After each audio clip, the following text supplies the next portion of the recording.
It's Friday the 13th, my friends, but we should not do anything other than this.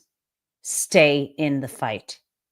No superstition, no weird sort of, something bad is going to happen. All the bad is happening right out in the open. And we have one job: to stay in the fight. Yesterday was absolutely crazy when it comes to news that affects our lives and our psyches. And it's hard to know even where to begin. But we are going to start with the most recent information, which is the outright victory that Gavin Newsom scored against Donald Trump in federal court. And yes, it is a victory. This was a federal district court in California.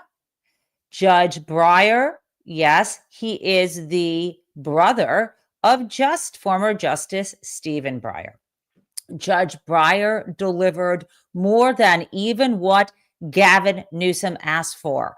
Bottom line, this federal judge yesterday night said, at least yesterday night, our time out here on the East Coast, ruled that Donald Trump had violated the law when he federalized those National Guard troops and sent them into California.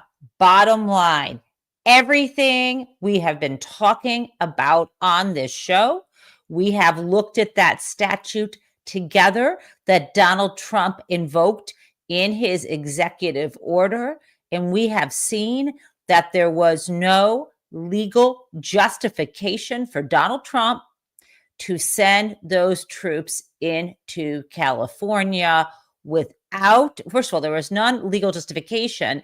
And even if he had grounds, he still needed the approval of Governor Newsom of California. And that is what the judge said. Now, let's also note that the judge said, okay, I am granting the temporary restraining order. We haven't even gone to trial, but I am saying that these troops need to be handed over to the authority of the governor of California. Caveat, hold on.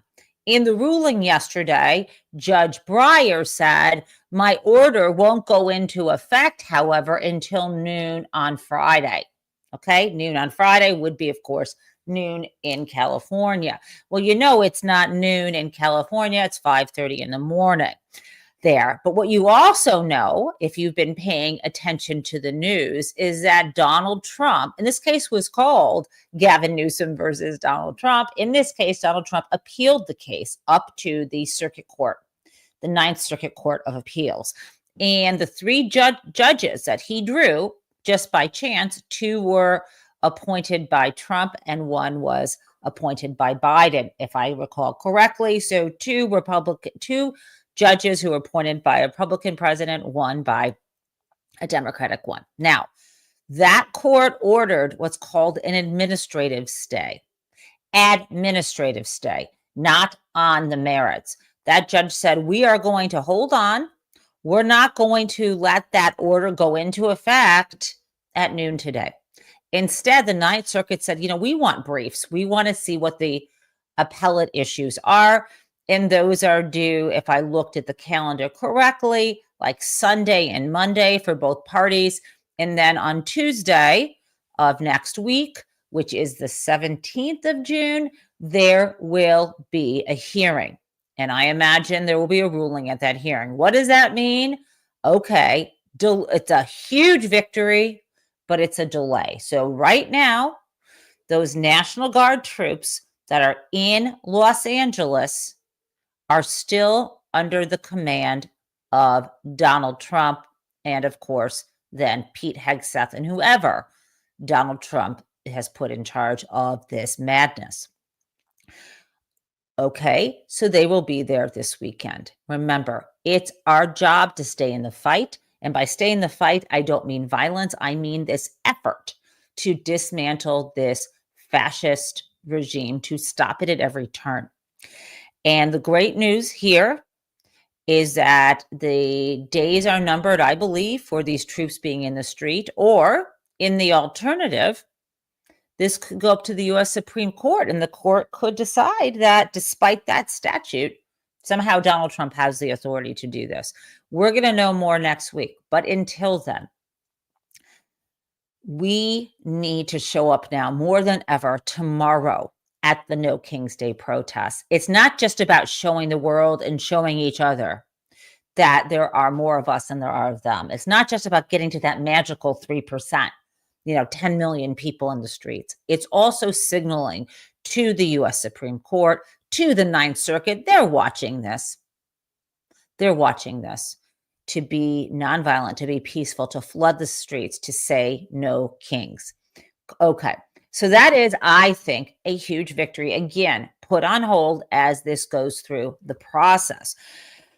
The other news, and we're doing this in reverse order, is last night, Israel, led by Benjamin Netanyahu, bombed Iran. And it wasn't just a little bombing, it was a series of attacks, and they were called preemptive strikes. I am not an expert on war. I'm just reporting to you what was done. And apparently many members of the Iranian regime, including people who were supposed to be negotiating this very weekend on Sunday with Ambassador Witkoff, sent there by Donald Trump, were killed. Now, we're hearing different things. Thank you, Cheryl, for being a new member. We're hearing different stories about this attack. Of course, my first response was, I want to say it on camera so early in the morning. My first response was, yikes. Iran has, I think, some nuclear capability. They're going to return fire, and they may even attack U.S. facilities abroad. Why do I think this? Because 2 days ago, there was an order to have everyone leave Iraq who was an American. I thought something was up. I did think Israel might strike. People told me, no. Friends who I know said, they're not going to do it. And then they did. So what does this mean? Well, first, America was, the official story last night was we didn't know anything about it. We didn't facilitate it. And of course, this morning, Donald Trump is claiming all kinds of credit for this attack. What a moron he is. And let's remember that it was Donald Trump who pulled out of the Iran nuclear deal back when he was first president, the deal that President Obama had negotiated to avoid this. Remember, large nations want to be nuclear powers because being a nuclear power gives you power, basically, to assert your will in self-defense and offensively against other nations. And we do not want Iran, who has been acting in ways that people in the West, I should say I, and many other Western nations don't want Iran to have nuclear weapons. And so part of the process has been to say, you don't need nuclear weapons to come to the table. Let's negotiate a deal, and let's have inspections to make sure you're not doing this so that you can participate and have protection or have status or what have you. Again, I'm not an expert on this, but I will say what I am an expert on is Donald Trump fucking shit up. And anything anyone did, especially Obama, he wanted to dismantle and do it his way. And so, yes, the United States, mainly Donald Trump, is responsible for this. And this puts us in danger abroad and maybe even at home. I don't know. But again, we have one job: to stay in the fight. We need to end this nonsense. Now, I am so excited to share with you later in the show some fun, crazy town business. But before I do this, I want to share with you excerpts from, oh my God, I forgot the third thing. Oh my God, it was going to be my lead story. Holy shit. Yesterday, when cosplayer, political theater, second string dinner theater actress Kristi Noem was out at a press conference in a federal building in California. This is what happened. She was spouting off, and we're going to listen to this, some utterly fascist nonsense about how the reason why they had National Guard in the streets of California is because they were going to stay there as troops to basically take over the state of California and get rid of the quote unquote socialists and the governor and the mayor of Los Angeles. That's called a military coup. And she was saying this at a press conference in her baseball cap and her tough guy hairstyle. And what happened? Well, a U.S. senator, the senior U.S. senator from California, Padilla, was in the room. We find out later that he had been escorted into that room, and he was watching, and he had a moment, and he did what people may do at a press conference, which said, raised his hand and said, hey, I want to ask the secretary a question. Well, that was not acceptable, and he was strong-armed immediately to be pushed out of the room, and he said, I'm a U.S. senator. And they ignored him, and he was dragged out into the hallway, thrown on the ground, or pushed to the ground, handcuffed. And I say he was arrested. He's saying he wasn't. There might be a technical difference between what people call an arrest and a detention. He was not free to leave. When you are handcuffed, you are not free to leave. To me, that is an arrest. To others, that's just a detention. Okay, he wasn't taken into custody or booked, if you want to say that, but this is unacceptable. So we are going to look at that as well. And why don't we start there and then get to, because that was earlier in the day, and that set my tone for the day. I have a TikTok video that I put out around 5 o'clock yesterday. I was pissed off. I had seen enough. We had this happen, and I was like, this is not acceptable. Someone needs to draw a line, and that is Chuck Schumer. He said, months ago, this isn't authoritarianism, but I'll know it when I see it. It is now, Chuck. It is now. When you have a U.S. senator identify himself, doesn't even matter if it's a U.S. senator, right? But this is a U.S. senator identifying himself, thrown to the ground and handcuffed because he asks a question.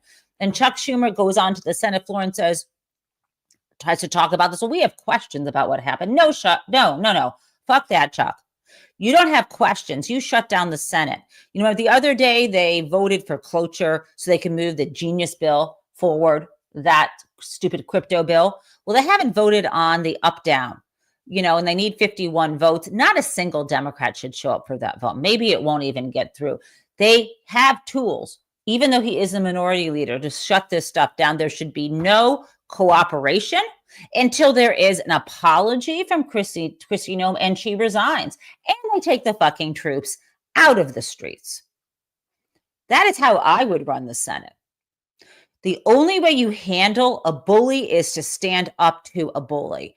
And I have more cojones, and I don't have cojones, than Chuck Schumer has ever had. Why are these people running things? But the person that I needed to hear from, because this is what happened, was Gavin Newsom. The other day I told you he made me feel much better. And last night he nailed it. Again, we will share that with you. But first, let me show you what actually happened. Let me play for you what Kristi Noem was saying yesterday, and then what happened to Senator Alex Padilla. Here we go. Every single person as it applies under the Constitution here in Los Angeles, but also across the country. As our law enforcement officers have been assaulted, they've been pelted with rocks and bricks. Their cars have been set on fire. Molotov cocktails have been used. We have seen people throw bottles and hammers at them. We've also seen that they have been attacked and verbally spit on or punched or assaulted, and it's just not acceptable. The Department of Homeland Security and the officers and the agencies and the departments and the military people that are working on this operation will continue to sustain and increase our operations in this city. We are not going away. We are staying here to liberate this city from the socialist and the burdensome leadership that this governor and that this mayor have placed on this country and what they have tried to insert into this city. So I want to say thank you to every single person that has been able to do this. Also, I want to talk specifically to the rioters and to the... Okay, I'm going to keep playing her, and you can hear what's going on in the background there. And I will also play the separate video on that. But I have to stop. She said, we're going to stay there, meaning the federal forces that we already know were illegal, to liberate this city, this state. Let's listen to that again. To liberate them from socialists and this burdensome leadership. Number one, that is not in the statute. Number two, that's fucking unconstitutional. Number three, what the actual fuck? Of course he said something. So I want you to hear that again and then see what happens next. And then we'll show you from a different angle. Burdensome leadership increase our operations in this city. We are not going away. We are staying here to liberate this city from the socialist and the burdensome leadership that this governor and that this mayor have placed on this country and what they have tried to insert into this city. So I want to say thank you to every single person that has been able to do this. Also, I want to talk specifically to the rioters and to the politicians in Los Angeles. A half a dozen violent criminals that you're rotating on your I also want to talk about specifically how many of our ICE agents have been doxxed for doing their duty, how they have been targeted. Okay. You saw what happened. Now let's look at it from a different angle. Sir, hands up. I'm Senator Alex Padilla. I have questions for the secretary, because the fact of the matter is a half a dozen violent criminals that you're rotating on your hands off. How many of our ICE agents have been doxxed?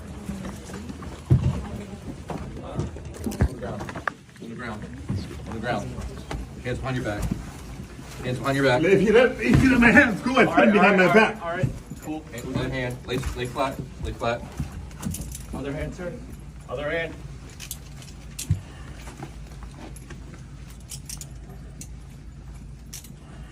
There's no recording allowed out here. I did not know. There's no recording allowed out here per FBI, right? For what, I'm sorry? There's no recording allowed out here. So you hear that they're saying there's no recording allowed in here. That's my boss. I have to There's no record recording everything allowed out first. here. You can record. There's no recording allowed out here. I'm not a member There's of no press. recording allowed. I understand that, sir, but So that was his staffer. He said, that's my boss. I'm going to record this. Wow. Kristi Noem, after this, lied and said that he was lunging toward her, that he didn't identify himself. You saw the video. We're going to talk a little more about that. But I first want to get to the news. I want to get you now because that happened. And that happened yesterday, midday, and there wasn't an adequate response from that. But thank God the federal court, because this is all tied together, right? She is talking about use of the National Guard. And then we get in the evening after this atrocious treatment, this ridiculous, violent treatment of an identified U.S. senator, we, thank God, get this court ruling about the use of the federalization of these troops that she's talking about using to liberate this city from socialists and the burdensome leadership that the governor and mayor have placed on this country. Burdensome leadership they placed on this country. She is announcing a fucking coup. And she didn't come up with this. This is what she was told to say. It is beyond unacceptable. The line was crossed when she said what she said. And that is why he said, I need to ask the senator a question. And you heard what he was trying to say. He was talking about, you keep mentioning these like half dozen people in this giant city who are violent. That does not justify what you are doing in terms of putting the National Guard in there under your authority. That's what he was trying to say. Well, the good news is what he was saying got said by a federal judge, Judge Breyer. And so immediately after that decision came down, we had Gavin Newsom hold a press conference. And I really want to share with you excerpts from that. You may have seen the whole thing. It was 20 minutes. I don't want to show the whole thing to you, but I am going to show you what he had to say. This is not in order of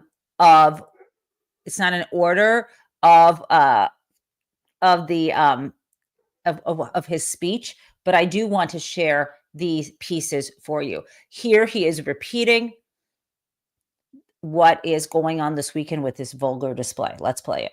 In response to this military event. Do it peacefully. It's a vulgar display.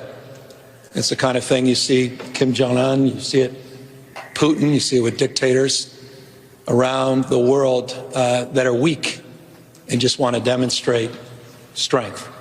Weakness masquerading as strength. To fet the dear leader on his birthday, what an embarrassment. Honestly, that's about as small as it gets. How weak do you have to be to commandeer the military to fet you on your birthday in a vulgar display of weakness? That's Donald Trump.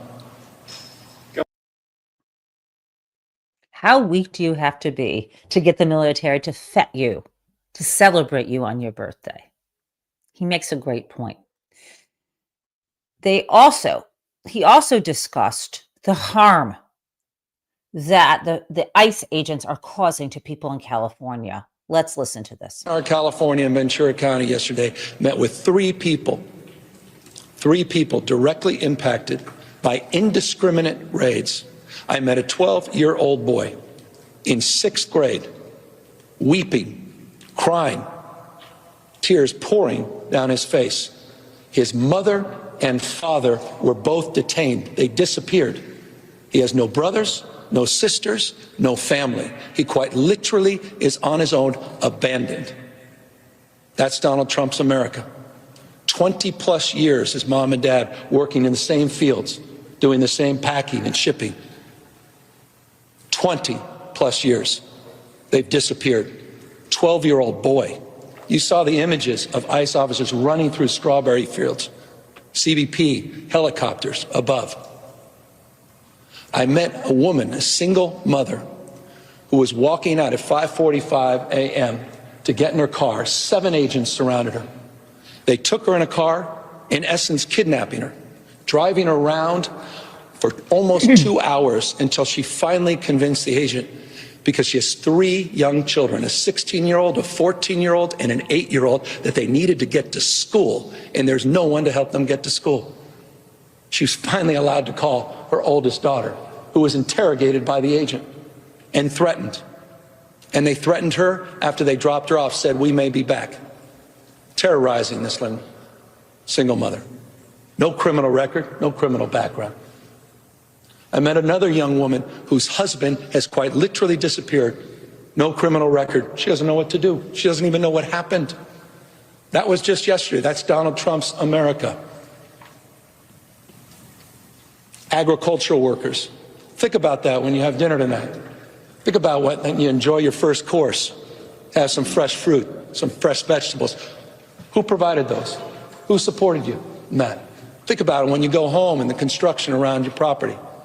Or maybe you're getting a remodel. Who's doing that work?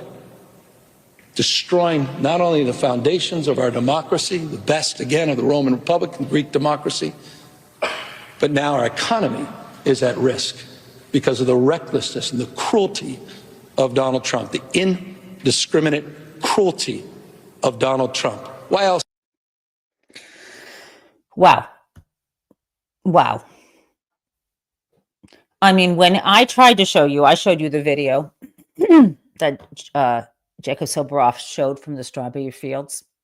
But Newsom has a way with words. He is compassionate. He is taking it to us and making it clear how inhumane this is. This is Donald Trump's America. Now there's more.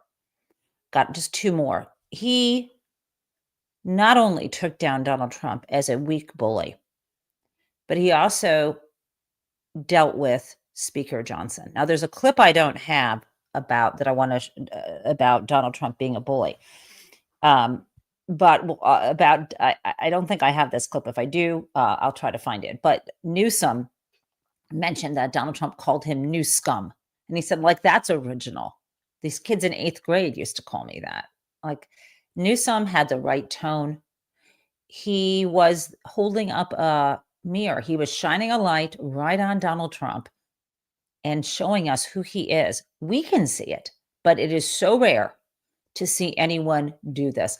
And this piece next, this segment I'm going to show you about Speaker Johnson is unbelievable. The other day, Speaker Johnson said that Gavin Newsom should be tarred and feathered. He thought that was really funny because the question is whether, there was the question of whether Tom Homan should arrest him. And he said he should be tarred and feathered.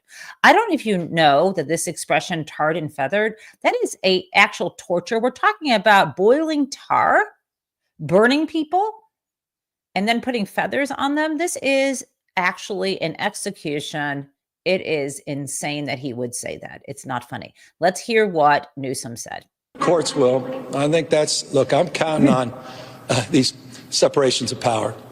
It's the co-equal branches of government. Co-equal, Mr. President, branches of government. He's eliminated one, or they eliminated themselves. That's called Congress. Speaker Johnson, who his eloquence was elevated when he called to, quote unquote, tar and feather the governor of California. That's the speaker. Very religious man. I guess that's the spirit. The word of the Lord. He's abdicated any oversight and responsibility over the President of the United States. There's one branch remaining, and that's the judicial branch. So my response to you is we count on the judicial branch, but there. Ooh, a religious man. I guess that's the spirit of the Lord. Damn, Gavin, that was good. Okay, let's talk about that judicial branch. Yes, he gave this speech when the federal district court ruled in his favor, ruled in the favor of California, ruled in the favor of the Constitution, and all of us, that the president can't just send troops in, cannot just commandeer the National Guard and send troops in to our cities without governor's approval. Yes, the court did that. And can we count on the courts? Well, that's a good question. I know what you're thinking. And what you might be thinking is, Jen, just yesterday or 2 days ago, didn't Pete Hegseth say to Ro-Khanna, Representative Ro-Khanna, that he wasn't sure that he would follow court orders when it came to the Marines? Okay, so a couple things. Yes, he said that. Second thing, do you remember that we were watching as Tammy Baldwin asked Pete Hegseth whether he knew the legal authority under which the Marines were being sent in, and he claimed it's in the order.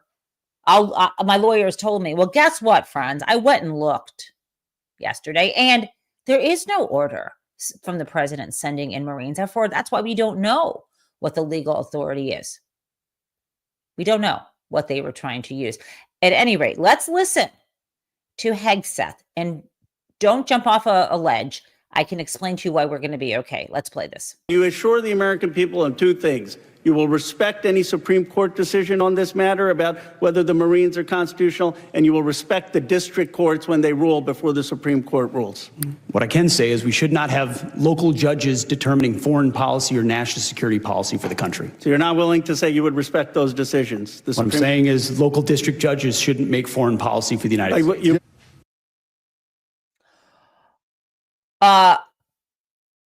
Number one, foreign policy.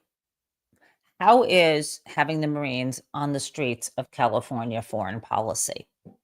Pete, Second, local district judge. He doesn't even know what he's saying. It is a federal court judge. It's not some local county judge. This is a federal judge who can adjudicate federal laws and has, of course, in some instances, supplemental jurisdiction over state law. Okay, this is a federal judge. And again, it is not a foreign policy issue.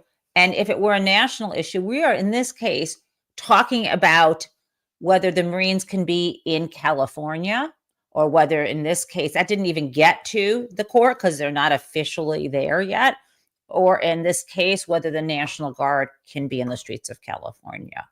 So the problem with appointing, or I should say the benefit to Donald Trump with appointing people who are incurious and incapable of learning, is that we get these kinds of answers. And being an idiot gives you plausible deniability, I think they think. This man needs to also step down. But let's get into the nitty gritty. There is a federal court order, but this federal judge put it in suspension and in abeyance, as I told you, until noon today. And meanwhile, the Ninth Circuit said, okay, let's hold that until I get a hearing. So we're not in a situation where we have an opportunity for the administration to defy this a federal court order regarding the National Guard. As for the Marines, that's not even on the table. Now, I've got more for you. Okay. So that resolves that question. We're not in a situation like that. Now, there's more from Gavin Newsom. There's more. I want to share with you this interaction when people are asking Newsom what kinds of conversations he's had with Donald Trump. And what he said yesterday, they said, when was the last time you spoke with Donald Trump? And he said last Friday. So that would be a week ago today. That was when the shit was hitting the fan because they were putting into place the ridiculous extra quota system from Donald Trump, and for the quota system that Donald Trump wanted to put in place in order to round up all of the so-called criminals that Stephen Miller believes have invaded California. This was the ridiculous plan to go into Home Depots and get hardworking people to go into the fields, right? This is what had triggered people hitting the streets. And a small number of them were acting violently.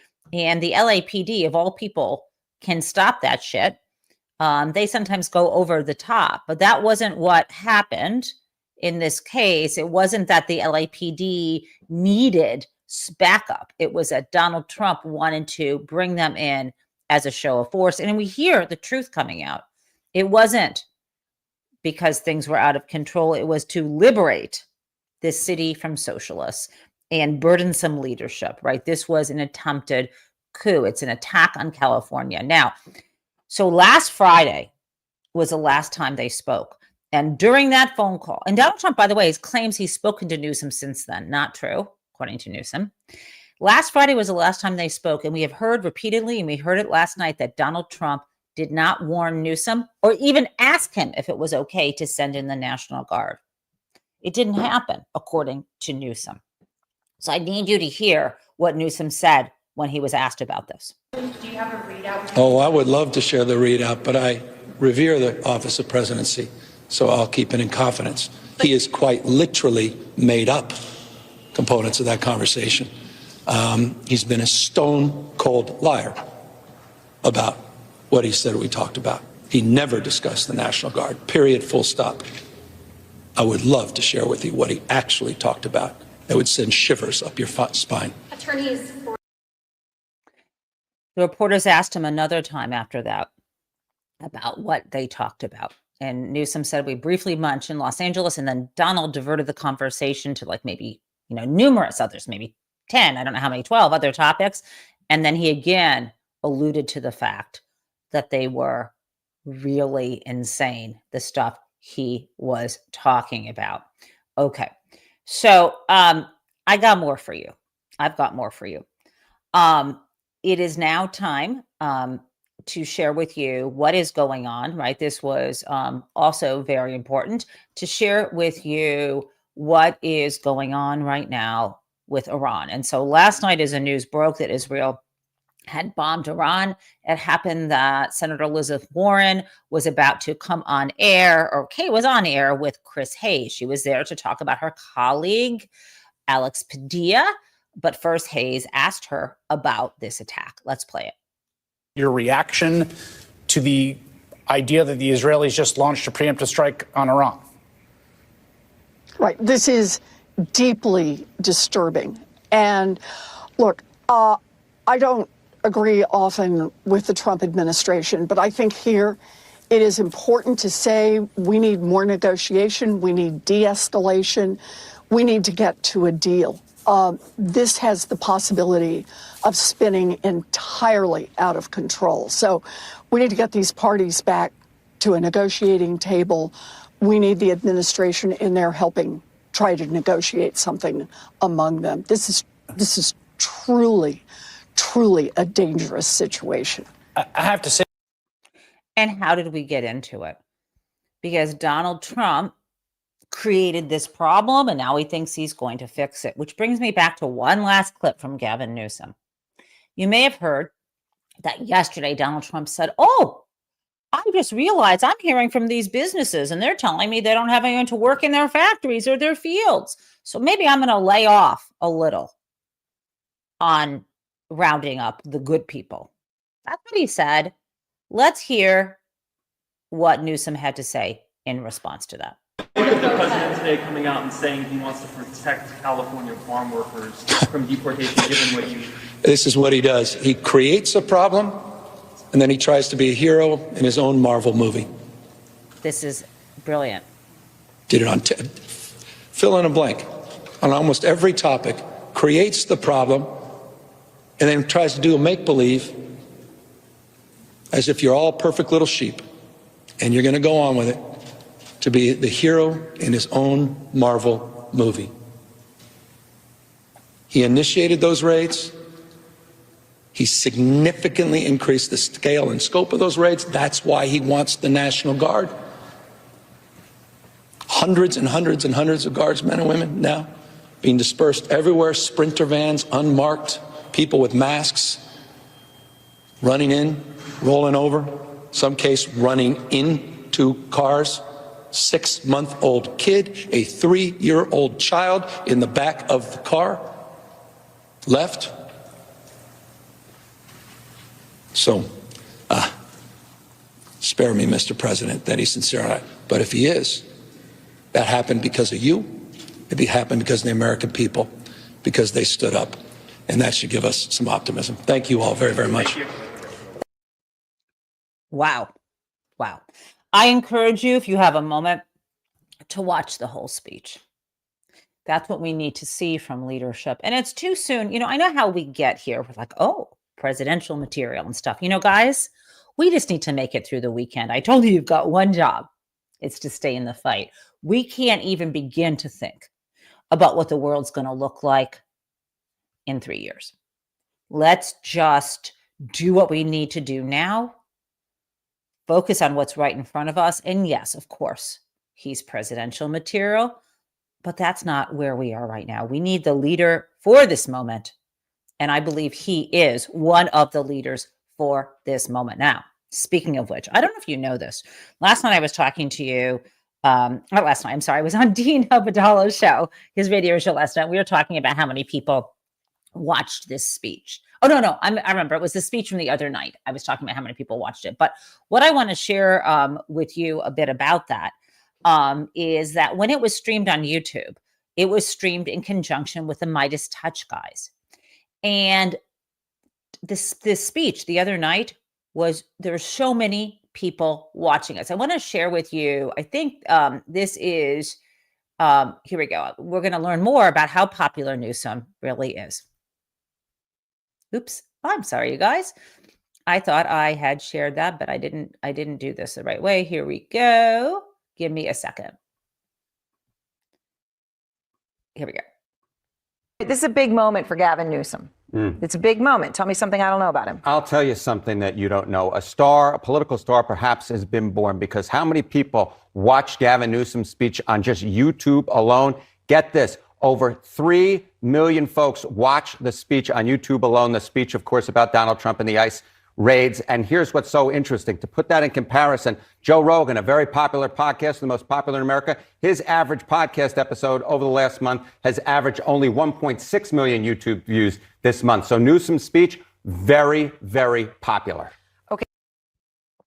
Okay, right. And he is talking about the speech from 3 nights ago.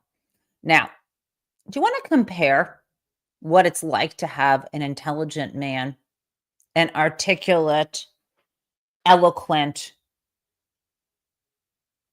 righteous man speak to how Donald Trump presents himself?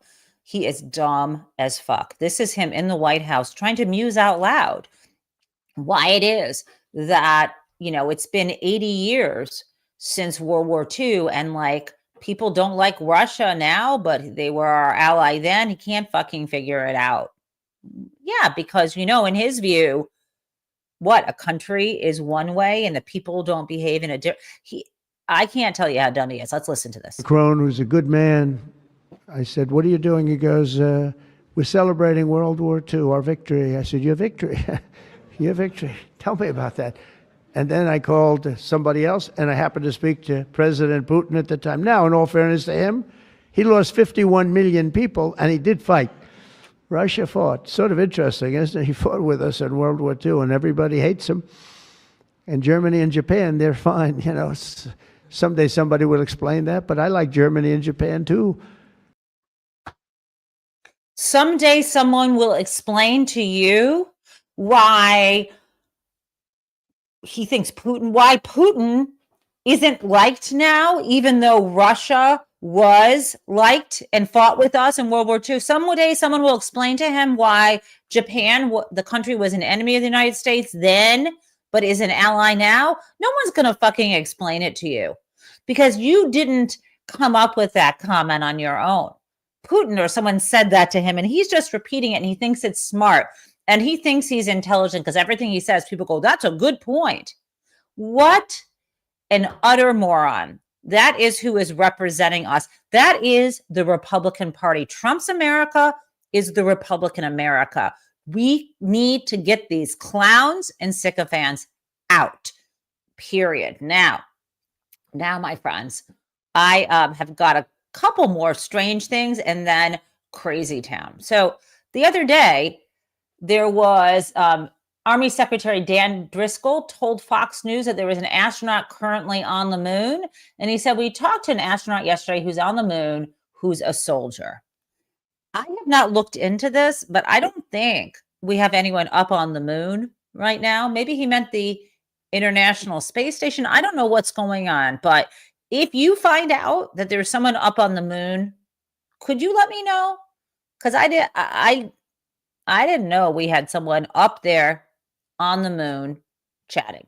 So let me know about that. And now, before we get to Crazy Town, I want to remind you, in case you didn't know, that tomorrow is the big day.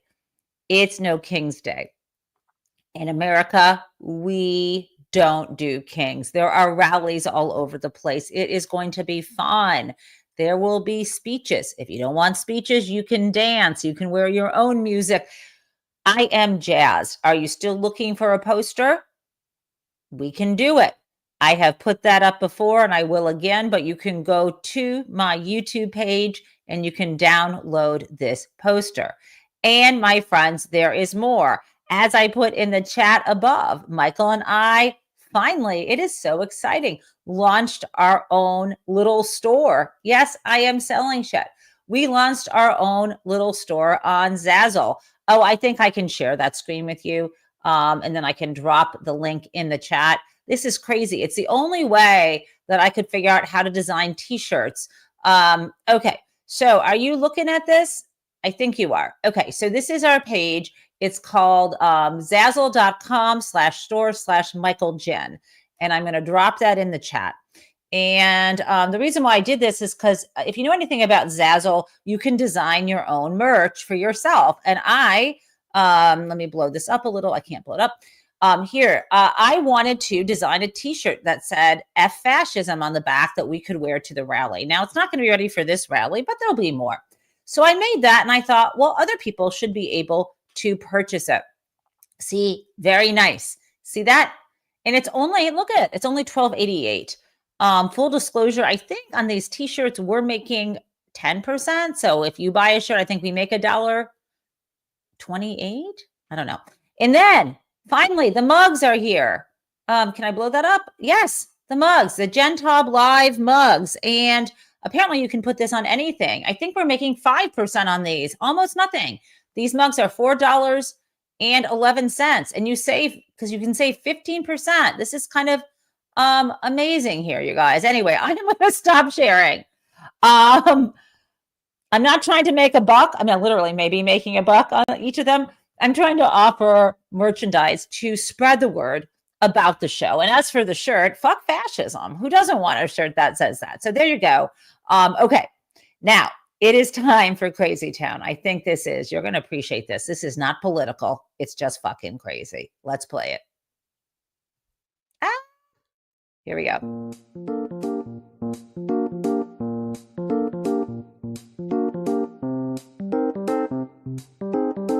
Okay.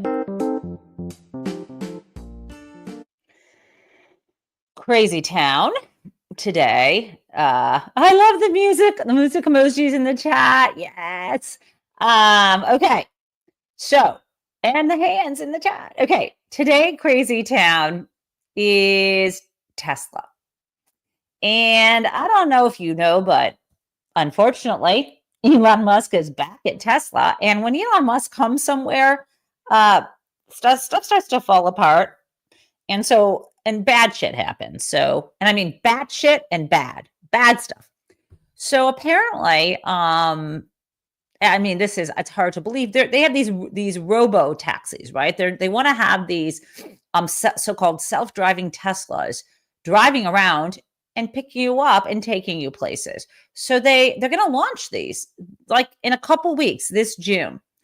And so they decided to, one of the most important things about any kind of car is that it doesn't injure the people inside or people outside, right? That's pretty basic. I mean, it's supposed to get you from one place to another and not injure stuff or people. So one of the important things I test out is, would a car stop if it sees a person? The car sees or senses a person, and not just any person, but people of different sizes. So as you can imagine, the most precious kind of human is a child. And so they are testing, I think you might know where this is going. They're testing Teslas out at places like bus stops to see whether if you put a dummy, not a real child, in the way, like as if it was getting off of a bus, would the robo-taxi stop? Let's hit that video.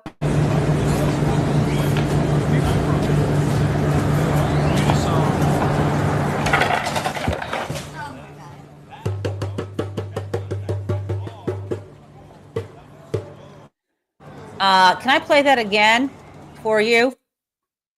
Did you see that? Let's play it.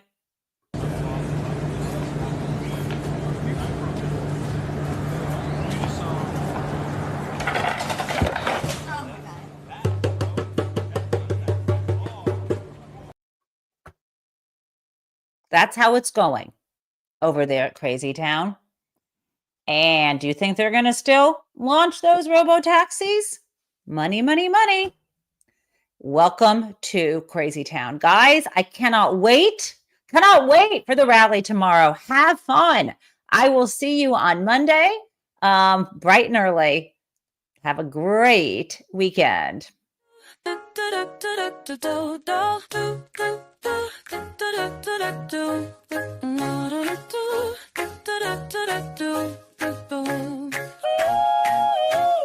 Hello, prison mates. It's the Taub show. Well, welcome everyone. Let's learn about what is happening in politics yesterday. and we are together in this democracy we work for. And again, welcome to the Jen Taub Show.